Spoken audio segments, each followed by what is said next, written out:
वह दिसंबर की सर्द रात थी जब रामू को गांव के शमशान घाट का चौकीदार बनाया गया। गांव वालों ने तो मना किया था, पर रामू को पैसों की सख्त जरूरत थी। उसकी बीमार माँ और बहन की पढ़ाई का खर्च उठाने के लिए वह किसी भी काम के लिए तैयार था।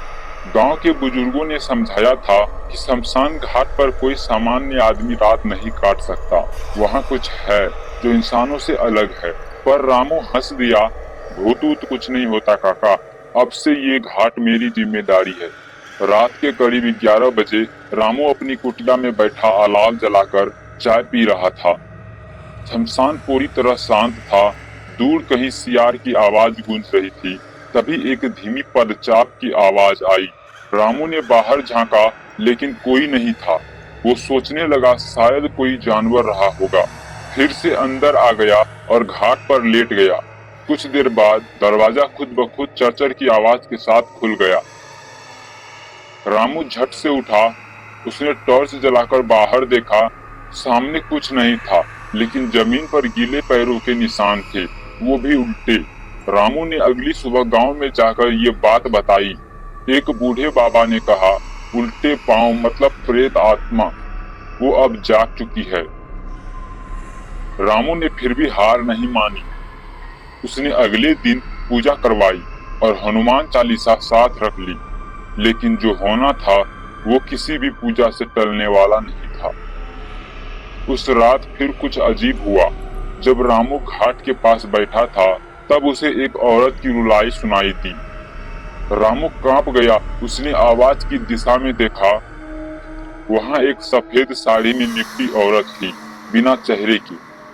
रामू ने गांव के पुराने पुजारी पंडित हरि प्रसाद से जाकर सब कुछ बताया। पंडित जी गंभीर हो गए। उन्होंने बताया, 20 साल पहले इसी घाट पर एक गर्भवती औरत सुगंधा को गांव वालों ने डायन समझकर जिंदा जला दिया था। उसका बच्चा भी पेट में ही मर गया। कहते हैं उसकी आत्मा अभी भी अपने बच्चे को ढूंढती फिरती है।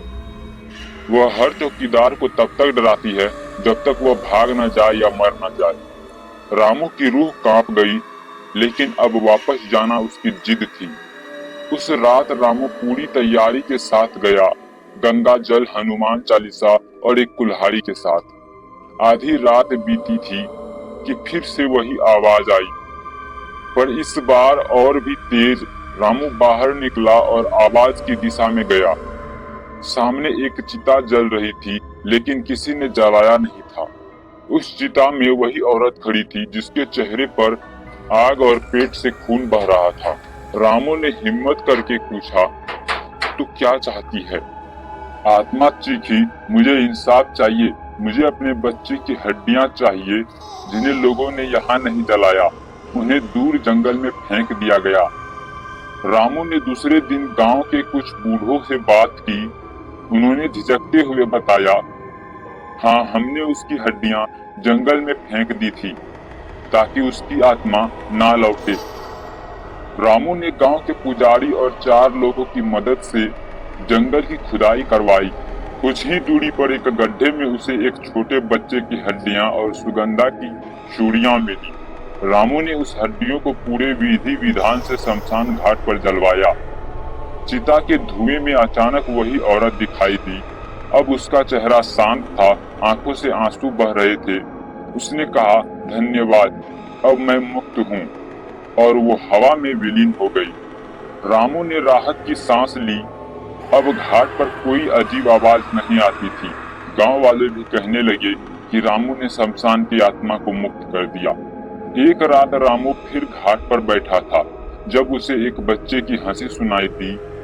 वो चौंका, बाहर गया तो देखा चिता के पास एक नन्हा बच्चा बैठा था, आंखें बिना पलक की, शरीर राख से ढका हुआ था।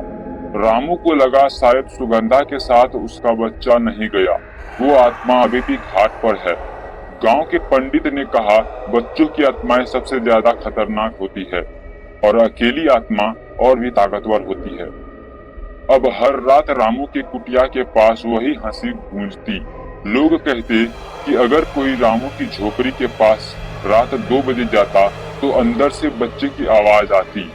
रामू अब घाट पर नहीं दिखता। कुछ कहते कि वो गांव छोड़ गया, कुछ कहते कि उसकी आत्मा उसी घाट में शामिल हो चुकी है।